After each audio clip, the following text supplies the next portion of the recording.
You have been standing at the same crossroads for weeks, maybe months. The choice sits there, waiting, and you are frozen. Not because you are weak, not because you are broken, but because somewhere along the way, you learned to believe that the wrong choice would destroy you. So you wait, you research, you overthink, you ask for opinions. And while you are stuck in this endless loop of analysis, your life is slipping away. Second by second, choice by choice, until one day you wake up and realize the decision made itself. Through your silence. The story begins. Two people receive the same opportunity, a chance to leave a stable job and pursue something they had dreamed about for years. The first person, let us call her Maya, felt the fear. She felt the uncertainty, but something inside her refused to be held hostage by the unknown. She did not wait for perfect clarity. She did not wait until every doubt dissolved. She simply moved. The second person, call him David, also felt the fear. But David believed he needed to be absolutely sure before acting. So he made lists. He consulted friends. He read articles about people who succeeded and people who failed. He played out every possible scenario in his mind. And with each passing day, the weight of the decision grew heavier, until the opportunity quietly expired. And David told himself he had dodged a bullet, that he had been smart to wait, the paralysis. You know this feeling, the heaviness that settles in your chest when you stand before a choice. The fear that whispers, what if you are wrong? What if this ruins everything? What if there was a better path you did not see? So you wait for a sign, for certainty, for the fear to disappear. But here's what no one tells you. Certainty never arrives. Not before the decision, only after. The ancient answer. There is a Japanese concept that has guided warriors, artists, and everyday people through impossible choices. For centuries, it is called Ketsudan, and it is not what you think. Ketsudan does not mean making the right decision. It means making a decision and then making it right. In feudal Japan, samurai faced life and death choices with incomplete information. They could not afford to freeze. They could not afford to wait for perfect clarity. So they developed a philosophy: cut through the noise, choose, commit, adapt. The word itself is profound. Ketsu means to sever. Dan means judgment. Together, Ketsudan means to sever yourself from indecision, to cut the rope that binds you to paralysis. It is not reckless. It is not impulsive. It is the deep understanding that indecision is itself a decision, and usually the worst one. Maya's path. Maya took the leap, and it was terrifying. For the first few months, doubt visited her constantly. There were moments when she questioned everything, moments when it seemed like staying in her old job would have been easier. But something shifted, because she was no longer stuck in her head, debating hypotheticals. She was living, learning, adjusting. Each challenge taught her something. Each mistake became data, not disaster.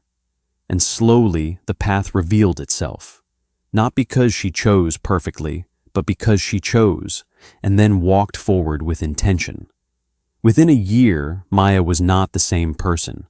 Not because everything went smoothly, but because she learned to trust herself in motion. She learned that decisions are not destinations. They are doorways. David's prison. David, meanwhile, found new opportunities. And each time, the same pattern repeated. Research, overthinking, waiting for certainty. And each time, the window closed. He told himself he was being careful, wise, strategic. But deep down, a different truth was forming. He was not protecting himself from failure. He was protecting himself from living. Years passed, and David's life began to feel like a room he could not escape. Not because he lacked options, but because he had trained himself to see every option as a potential mistake. The saddest part? David never made a wrong choice, because he never made a choice at all. The truth about decisions. Here is what indecision costs you, not just time, not just opportunities, but the very essence of your self-trust. Every time you freeze, you send a message to yourself. I do not trust my ability to handle what comes next. I need to be protected from my own choices.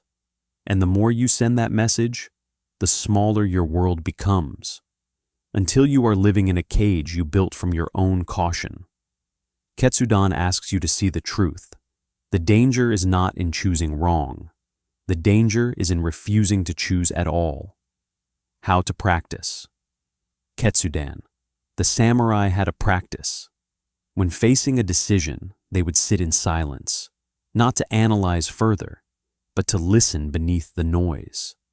They would ask, if I remove the fear of judgment, the fear of failure, the fear of regret, what does my deepest self want? And once that answer surfaced, they would act. Immediately, before the doubt could rebuild its fortress. This is not about ignoring risks. It is about refusing to let fear become your compass. You gather what information you can. You honor your intuition. And then you sever the rope. You choose. And you commit to making that choice work. The shift. You do not need perfect conditions. You do not need a guarantee. You do not need to see the entire path. You just need to take one step, and then another, and trust that your ability to adapt is stronger than your ability to predict. Because here is the secret that will change everything. Most decisions are reversible. Most paths have exits. Most mistakes are just lessons wearing a disguise. But indecision, that is the one choice you cannot undo. That is the one path that leads nowhere. Maya and David, years later. Maya is not living a perfect life.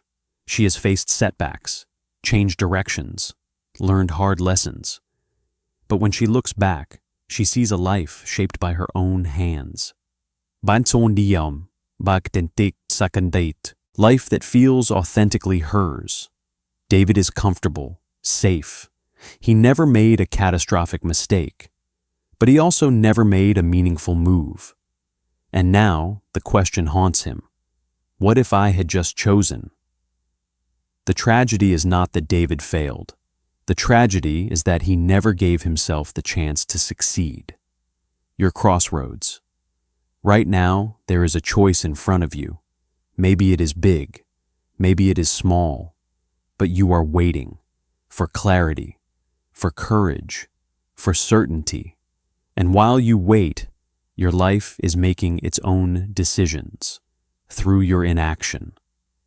Ketsudan is not asking you to be fearless. It is asking you to be braver than your fear, to trust that you are capable of handling whatever comes next, to understand that the wrong choice is better than no choice. Because a wrong choice teaches you, moves you, refines you, but no choice, that just keeps you frozen in place, watching your life happen to you instead of through you. So here's what I want you to do right now. Think of the decision you have been avoiding, the one that keeps you up at night, the one you have been researching to death, and ask yourself, what would I choose if I trusted myself to handle the consequences? Not what is safe, not what is perfect, what feels true. And then practice Ketsudan, sever the rope, make the choice, and commit to making it right. Because your life is not waiting for perfect clarity. Your life is waiting for you to move. If this resonated with you, subscribe to Zen Mindset. This is not just a channel.